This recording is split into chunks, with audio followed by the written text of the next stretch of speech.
ओम ज्ञानतिमिरन्धस्य ज्ञानञ्जनशलाकया चक्षुरुन्मिलितं येन तस्मै श्रीगुरुवे नमः।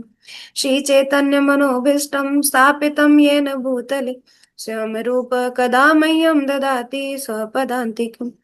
वन्दे अहं श्रीगुरो श्रीयुतपदकमलं श्रीगुरून् वैष्णवांश्च श्रीरूपं साग्रजातं सहगण रघुनाथान्वितां तं सजीवम् सावधेतं सावधूतं परिजनसहितं कृष्णचैतन्यदेवं श्रीराधा कृष्णपादान् सहगण ललिता श्रीविशाखान्वितां च। हे कृष्णा करुणा सिंधु दीनबन्धो जगत्पते गोपेश गोपिका कांत राधा कांत नमोस्तुते। तप्त कांचन गौरांगी श्री राधे वृंदावनेश्वरी वृषभानुसुते देवी प्रणमामि हरिप्रिये। जय श्री कृष्ण चैतन्य प्रभु नित्यानंद श्री अद्वैत गदाधर शिवसादि गौर भक्त वृंद। हरे कृष्ण कृष्ण कृष्ण हरे हरे हरे राम राम राम हरे हरे। नमो विष्णुपादाय कृष्ण पृष्ठाय भूतले श्रीमते भक्ति वेदांत स्वामिनिति नामिने। नमस्ते सरस्वती देवी गौरवाणी प्रचारिणे निर्विशेष शून्यवादी पाश्चात्य देश तारिणे। तो आज का हमारा श्लोक है चैप्टर नंबर 4 शोर श्लोक नंबर 1 हम पढ़ रहे हैं। अब तक हम पढ़ रहे थे कर्म योग। भगवान बता रहे हैं कि अर्जुन को कैसा कर्म करना चाहिए और कर्म में आने वाली बाधाएं, और हम जो कर्म कर रहे हैं कृष्ण भावना भवित जो कर्म कर रहे हैं उसमें अनेक तरीके की बाधाएं आती हैं, उसको कैसे हटाते हुए आपको कर्म करना है। अब भगवान जो है चैप्टर 4 में दिव्य ज्ञान दे रहे हैं अर्जुन को। श्री भगवान कहते हैं हम जैसे जैसे आगे आगे बढ़ते जा रहे हैं हर एक चैप्टर इंपॉर्टेंट होता जा रहा है। तो आप लोग सब थर्ड चैप्टर का अच्छे से रिवीजन करिए, तभी आप फोर्थ चैप्टर में उसको कनेक्ट कर पाएंगे, क्योंकि बहुत सारी जगह आएगा ऐसा लिखा हुआ। तो आप जब पीछे वाली चीजें भूल जाएंगे तो फिर आगे वाली चीजों को कनेक्ट नहीं कर पाएंगे। तो आप रिवीजन करिए थर्ड चैप्टर का अच्छे से।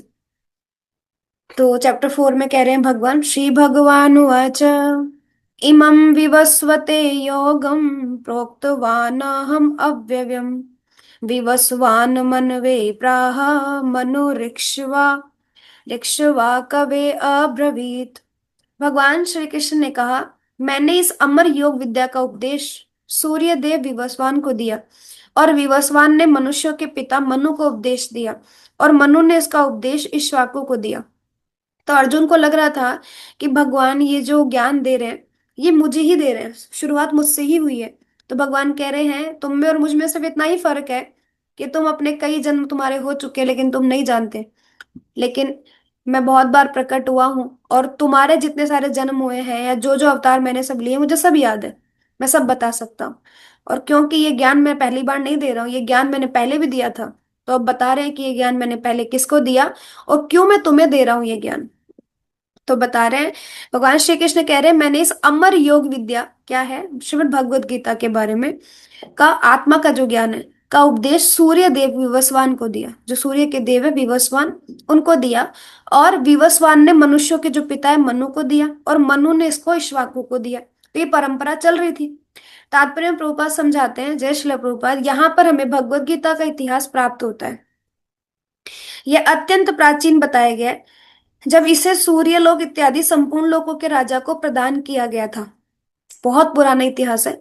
समस्त लोकों के राजा विशेष रूप से निवासियों की रक्षा के निमित्त होते हैं। राजा क्यों बनाए जाते हैं? ताकि वो प्रजा की रक्षा करें और प्रजा का सही तौर से संचालन करें। अतः राजन्य वर्ग को भगवत गीता की विद्या को समझना चाहिए, जिससे वे नागरिकों पर प्रशासन कर सके। तो राज विद्या क्यों कहा गया इसको? इसलिए कहा गया राज विद्या कि जैसे हमारे गुरु शिला प्रभुपाद ने भी एक बुक लिखी है राज विद्या। तो क्यों राजाओं को ये विद्या ग्रहण करनी चाहिए? इसलिए ताकि वो प्रजा का शासन अच्छे तरीके से कर सके। जो भी प्रबंध होते हैं, जो भी कार्यकारी जो भी चीजें होती हैं, वो सब चाहे सुरक्षा को लेकर हो, उनके खान पीन को लेकर हो, उनके व्यवसाय को लेकर हो, या उनके आध्यात्मिक उत्थान को लेकर हो, तो राजा राज ऋषि होना चाहिए। राजा ऋषि भी होना चाहिए, उसको आध्यात्मिक ज्ञान भी होना चाहिए। तो कह रहे हैं जिससे वे नागरिकों पर शासन कर सके और उन्हें काम रूपी भवबंधन से बचा सके। तो ना सिर्फ भौतिक प्रगति, आध्यात्मिक प्रगति का भी अधिकारी कौन है? राजा है, जो अपनी प्रजा को सही तरीके से उनको ज्ञान दे सकते हैं। मानव जीवन का उद्देश्य भगवान के साथ अपने शाश्वत संबंध के आध्यात्मिक ज्ञान का विकास है। मानव जीवन का क्या उद्देश्य है? भगवान के साथ हमारा जो शाश्वत संबंध है उसमें विकास करना। और सारे राज्य और समस्त लोगों के शासन अध्यक्षों को चाहिए कि शिक्षा, संस्कृति और भक्ति द्वारा नागरिकों को यह पाठ पढ़ाएं। बहुत जरूरी है कि हर राज्य में भगवान के दिव्य ज्ञान को पढ़ाया जाए, लोगों को बताया जाए कि उनके जीवन में जो लक्ष्य है, उनके जीवन का जो लक्ष्य है वो है भगवान की साथ अपने संबंध को स्थापित करना। तो इसलिए हमें शिक्षा, संस्कृति और भक्ति द्वारा नागरिकों को पढ़ाना चाहिए। दूसरे शब्दों में सारे राज्यों के जो शासन अध्यक्ष हैं कृष्ण भावनामृत विद्या का प्रचार करने के लिए होते हैं, जिससे जनता इस महाविद्या का लाभ उठा सके। ठीक है, तो हर राज्य में आध्यात्मिक एजुकेशन भी दी जानी चाहिए और मनुष्य जीवन के अवसर का लाभ उठाते हुए सफल मार्ग का अनुसरण कर सके। तो जब हम विद्या उनको देंगे, आध्यात्मिक सीख उनको देंगे, तो वो अपने जीवन के इस लाभ को उठाकर, क्योंकि जो जीवन उनको मिला है मनुष्य जीवन, उसके अवसर का लाभ उठाएंगे और सफल मार्ग का अनुसरण कर पाएंगे। इस मनवंतर में सूर्यदेव विवस्वान कहलाता है, यानी सूर्य का राजा, जो सौरमंडल के अंतर्गत समस्त ग्रह या लोकों का उद्गम है। तो इस मनवंतर, तो हम जानते हैं कि बहुत सारे मनवंतर आते हैं। तो हम जो भगवान की बात करें, 28वें मनवंतर में भगवान आए थे, 27वें चतुर्युगी में। सही बोल रही हूँ मैं? 28 चतुर्युगी। 28वें चतुर्युगी में। और कौन सा मनवंतर है ये? वैवस्वत मनवंतर सातवां। 7वें मनवंतर में, यस, 7वें मनवंतर की 28वें चतुर्युगी में भगवान आए। तो अब देखो, हर मनवंतर जो होता है उसमें सूर्य देव विवस्वान कहलाता है, यानी सूर्य का राजा, जो सौर मंडल के अंतर्गत समस्त ग्रहों का उद्गम है। ब्रह्म संहिता में कहा गया है, यच्च सूर्येक्ष सविता सकल ग्रहणाम राजा समस्त सुर मूर्तिर शेष तेजा यशा गया ब्रह्मति संभृत काल चक्रो गोविंदमादि पुरुषम तम अहम भजामि। तो ब्रह्म संहिता में चैप्टर 5 में ब्रह्मा जी कह रहे हैं, ब्रह्मा जी ने कहा, मैं उन भगवान श्री गोविंद की पूजा करता हूँ जो आदि पुरुष है और जिनके आदेश से समस्त लोकों का राजा सूर्य प्रबुद्ध शक्ति तथा ऊष्मा धारण करता है। यह सूर्य भगवान के नेत्र तुल्य है और यह उनकी आज्ञानुसार अपनी कक्षा को तय करते हैं, घूमते रहते हैं, है ना। तो पृथ्वी घूमती है, सूर्य आदि नहीं। तो कह रहे हैं कि वो अपने अकॉर्डिंग, अपनी धुरी पर या जैसे भी करके, उनका जो चलायमान है, जो गति है, उसके अनुसार वो अपना काम करते रहते हैं। भगवान के नेत्र तुल्य है सूर्य, जो पूरे इस ब्रह्मांड को रोशनी प्रदान करते हैं। तो कह रहे हैं कि जिनके आदेश से समस्त लोकों का राजा सूर्य विवस्वान, जो विवस्वान किसके अंडर में कार्य करते हैं? सूर्यदेव भगवान के अंडर में, कि भगवान उनको रोशनी प्रदान करने वाले हैं। तो सूर्य सभी लोकों का राजा है और सूर्य देव यानी विवस्वान सूर्य ग्रह पर शासन करता है, जो ऊष्मा और प्रकाश करने प्रदान करके अन्य समस्त लोगों को अपने नियंत्रण में रखता है। सूर्य कृष्ण के आदेश पर घूमता है और भगवान कृष्ण ने विवस्वान को भगवत गीता की विद्या समझाने के लिए अपना पहला शिष्य चुना। तो सबसे पहले भगवान ने किसको ज्ञान दिया? रा, राजा विवस्वान को, जो सूर्य देव है। अतः गीता किसी मामूली सांसारिक विद्यार्थी के लिए कोई काल्पनिक भाष्य नहीं है, अपितु ज्ञान का मानक ग्रंथ है जो अनंत काल से चला आ रहा है। तो ऐसा नहीं है कि गीता आज से 5000 वर्ष पूर्व कुरुक्षेत्र के युद्ध स्थल में ही जन्मी हो, या इसका प्राकट्य यही हुआ है। ये पहले भी कही जा चुकी है, पहले भी ये ज्ञान जो है वो विवस्वान को दिया जा चुका है, जो करोड़ों करोड़ों सालों पहले, जिसकी शायद गिनती भी हम नहीं कर सकते, जब सूर्य के राजा विवस्वान को ये दिया गया था। तो ये इतना पुराना ज्ञान है, जो केवल एक ऐसे स्टूडेंट के लिए नहीं है जो काल्पनिक अपनी अकॉर्डिंग इमेजिनेशन बनाता है। ऐसे लोगों के लिए नहीं है, बुद्धिमानी लोगों के लिए है ऐसा ज्ञान, जो समझ सकते हैं। महाभारत में शांति पर्व हमें गीता का इतिहास इस रूप में प्राप्त होता है। कहते हैं, त्रेता युगादो च ततो विवस्वान मन वेददो मनुष्य लोक व्रतयम सुतायेक्षा सुताय इक्ष्वाकवे ददो इक्ष्वाकुणा च कथितो व्याप्य लोकान अवस्थित। त्रेता युग में, आदि में, त्रेता युग के आदि में यानी स्टार्टिंग में, आदि और अंत दो होते हैं। एक कलयुग की शुरुआत होती है, कलयुग एक मतलब किसी भी युग की शुरुआत, और अंत होता है। तो शुरुआत मतलब आदि, अंत मतलब उसका अंत।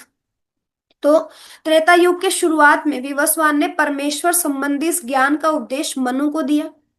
त्रेता युग में दिया था, यानी भगवान ने विवस्वान को त्रेता युग से पहले यानी सतयुग से पहले जो है वो ज्ञान दिया होगा। तो विवस्वान ने ये जो अ, ज्ञान है ये मनु को कब दिया? त्रेता युग में। मनुष्यों के जनक मनु ने इसे अपने पुत्र इक्ष्वाकु को दिया, और मनु ने अपने बेटे इक्ष्वाकु को इस ज्ञान को दिया, क्योंकि इक्ष्वाकु उस पृथ्वी के शासक थे और उस रघुकुल के पूर्वज थे। रघुकुल के पूर्वज जिसमें भगवान श्री राम ने अवतार लिया था।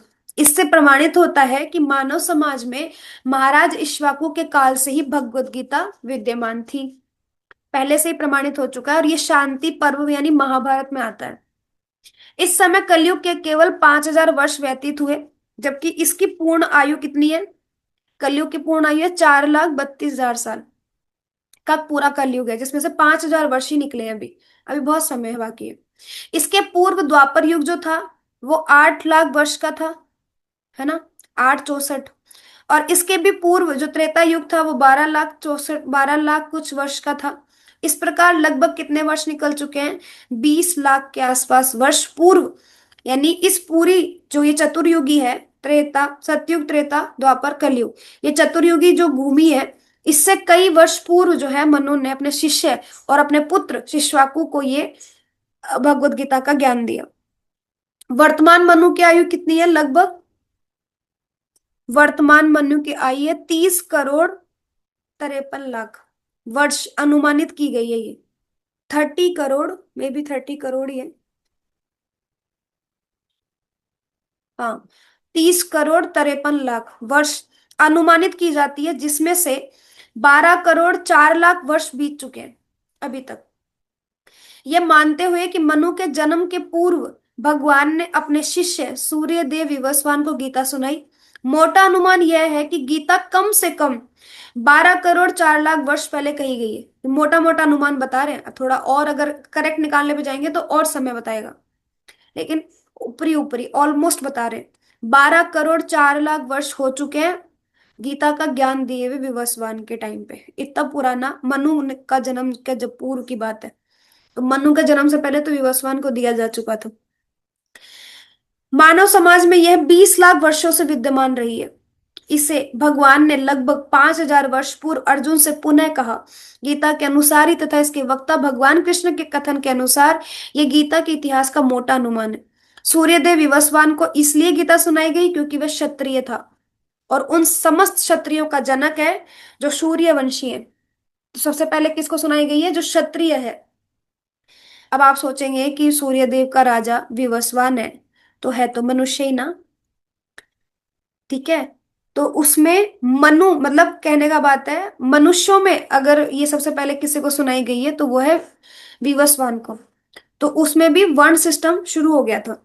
तो अब बता रहे ये, क्योंकि वो क्षत्रिय थे, सारे राजाओं के जनक है और सूर्यवंशी थे, जो कि भगवत गीता वेदों के ही समान है, क्योंकि इसे श्री भगवान ने कहा था, अतः यह ज्ञान अपौरुषेय है, जो कि वैदिक आदेशों को यथारूप में बिना किसी मानवीय विवेचना के स्वीकार किया जाता है। वैदिक आदेशों को बिना किसी मानवीय विवेचना के हम अपने अकॉर्डिंग उसका कोई कल्पना नहीं लगा सकते, और लगाना भी नहीं चाहिए हमें। हमें प्रयास करना चाहिए कि हम जो है वो भगवान के आदेश को एज इट इज लें, उसमें संशय ना करें कि भगवान ने क्यों बोला ऐसा, इसको ऐसे नहीं ऐसे कर सकते थे, ऐसे लिख सकते थे। अपनी बुद्धि नहीं लगानी, एज इट इज। इसलिए हम भगवत गीता के ऊपर देखते हैं यथारूप, है ना। तो वो इसलिए फलतः गीता को भी किसी सांसारिक विवेचना के बिना स्वरूप स्वीकार किया जाना चाहिए। संसारी तार्किक जन अपनी अपनी विधि से गीता के विषय में चिंतन कर सकते हैं, किंतु यह यथारूप भगवत गीता नहीं है। बहुत सारी मार्केट में भगवत गीता आ गई है, जो लोग अपने अपने दिमाग से लगा करके बहुत सारी गीता छाप तो देते हैं, लेकिन ये मानवीय कल्पनाएं होती है। इसको एज इट इज नहीं परोस रहे हैं हम लोगों को। इसलिए हमें प्रयास करना चाहिए कि जो परंपरा से मिल रहा है हमें हमें उसी को ही एक्सेप्ट करना चाहिए, वही एक्चुअली वैदिक आदेश है।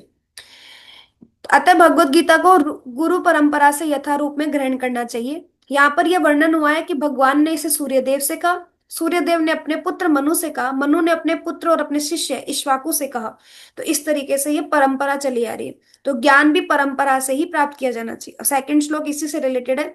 एवं परंपरा प्राप्तिम राजर्षयो विदु, इमं राजर्षय विदु, सकाल नेह महता योगो नष्ट परंतप।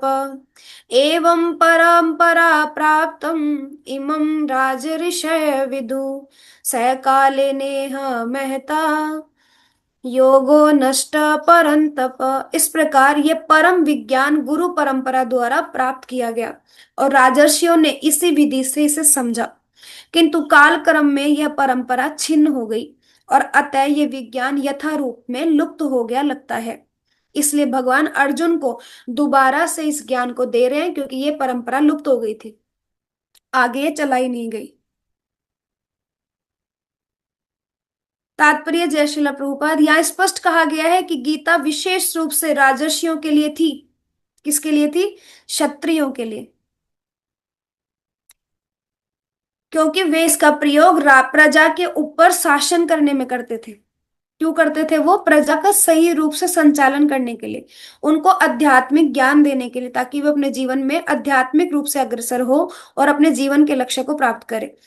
निश्चय ही भगवत गीता कभी भी आसुरी पुरुषों के लिए नहीं थी, असुरों को नहीं दी गई कभी। भगवान ने किसको दी? ऐसे लोगों को दी जो राज ऋषि हैं, जो स्वभाव में भी और कर्म में भी अच्छा कर्म करने वाले हैं। क्योंकि आप देखो, अगर राज ऋषि है तो ना सिर्फ वो प्रजा का संचालन करेगा या भरण पोषण करेगा, जबकि उनको आध्यात्मिक स्थिति में भी आगे बढ़ाएगा। इसलिए राजा का ऋषि होना आवश्यक है।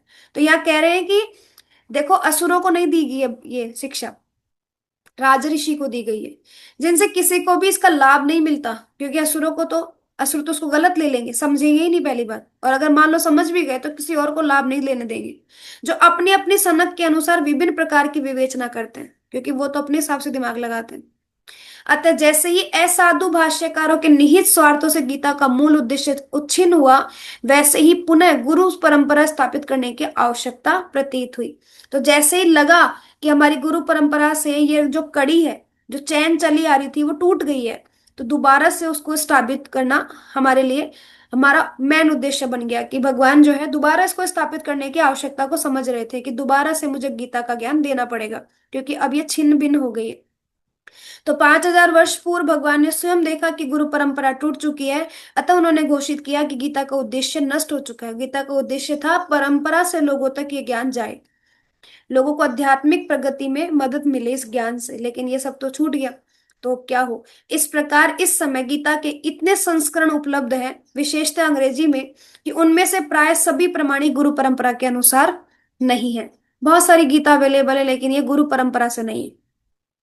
हम ये नहीं कहते कि हमारी परंपरा ही प्रमाणिक है। 4 प्रमाणिक संप्रदायों की बात हम करते हैं। आप चारों में से किसी भी प्रमाणिक संप्रदाय से गीता आप पढ़ सकते हो, लेकिन जो शिला प्रभुपाद ने जो तात्पर्य दिए हैं वो और किसी संप्रदाय में नहीं है।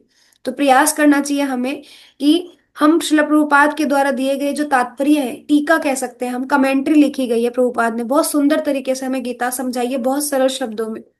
तो हमारा प्रयास है कि हम इसी को पढ़ें और लोगों को भी प्रेरित करें इसको पढ़ने के लिए। विभिन्न संसारी विद्वानों ने गीता की असंख्य टीकाएं की हैं, किंतु वे प्राय सभी कृष्ण को स्वीकार नहीं करते, यद्यपि वे कृष्ण के नाम पर अच्छा व्यापार चलाते हैं। तो क्या करते हैं लोग? इसलिए बुक छाप देते हैं ताकि बुक अच्छी सेल होगी तो अच्छा मुनाफा होगा। तो उसमें भी बेनिफिट देखते हैं, अपना व्यापार चलाना है उनको तो कृष्ण के नाम पर।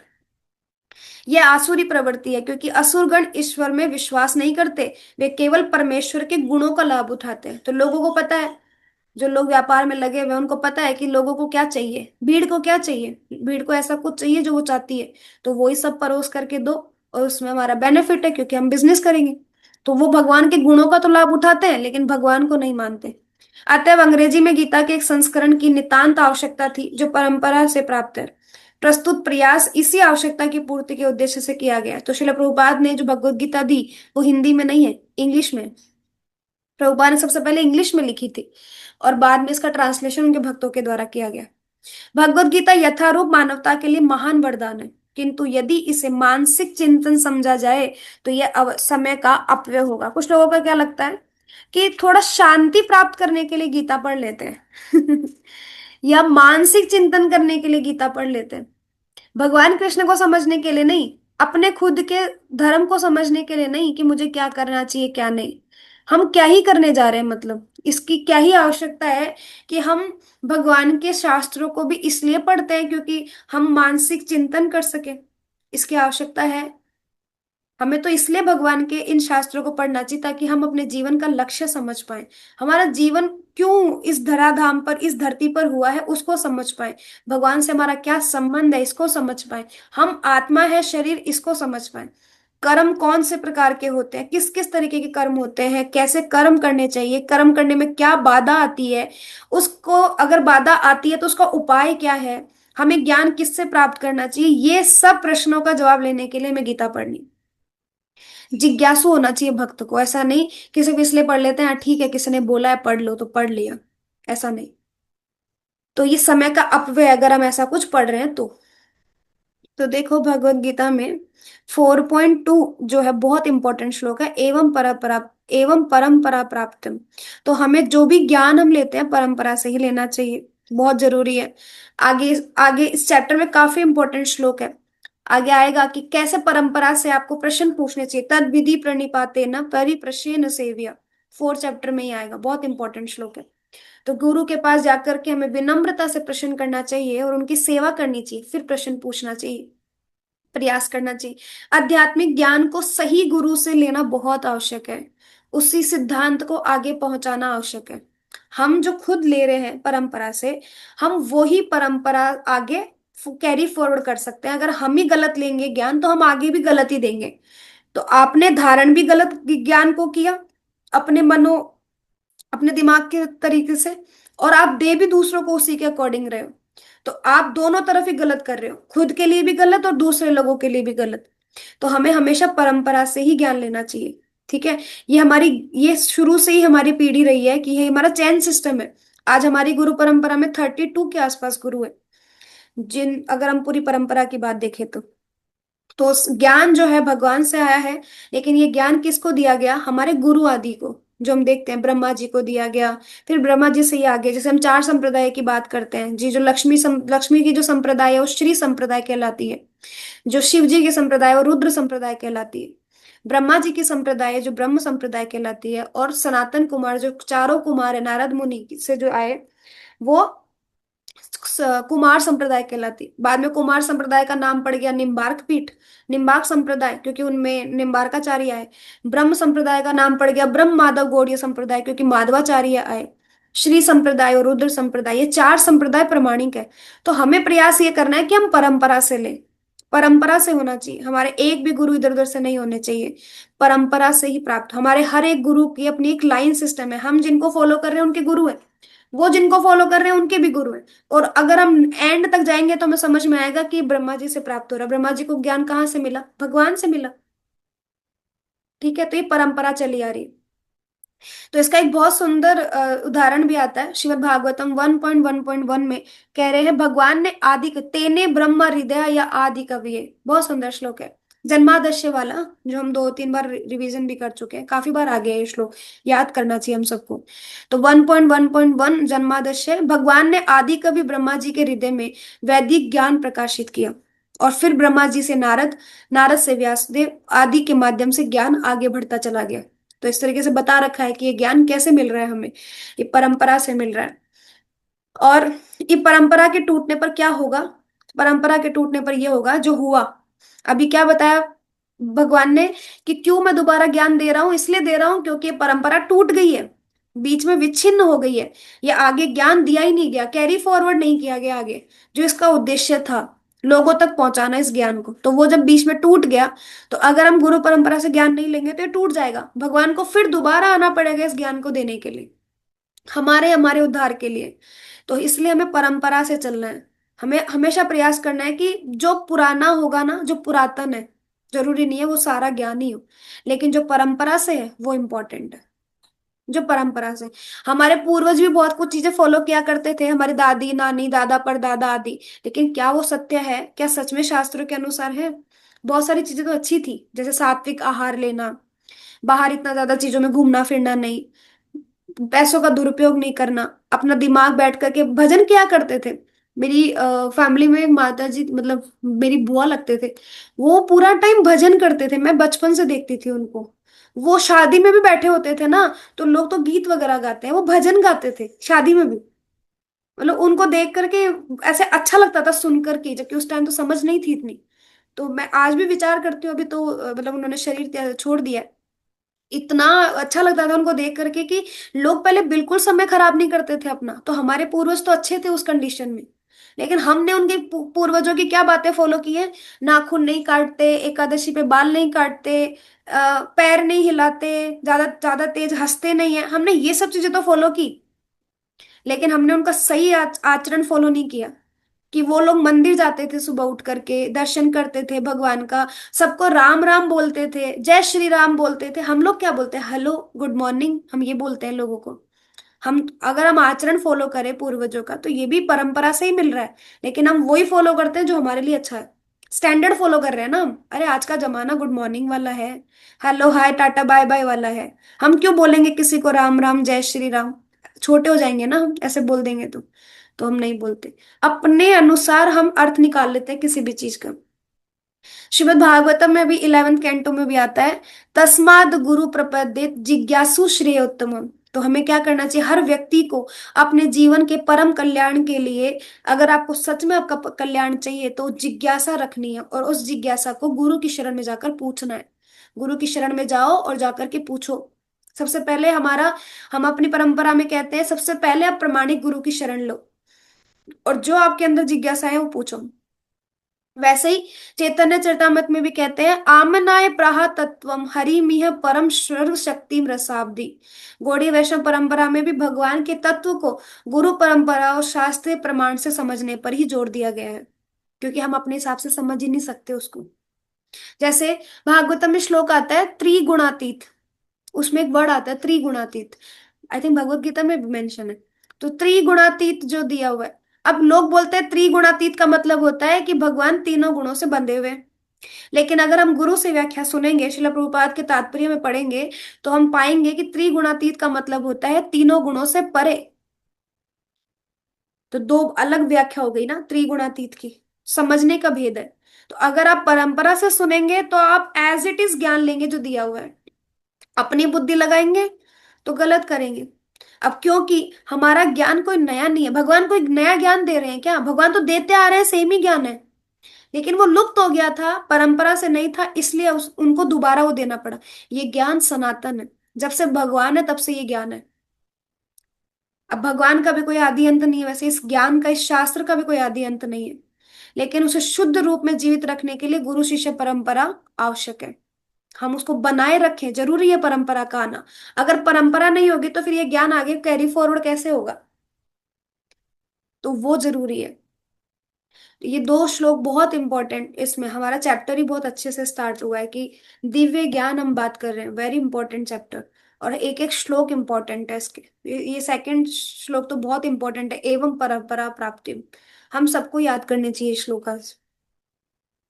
ठीक है, तो आज हम इतना ही लेंगे।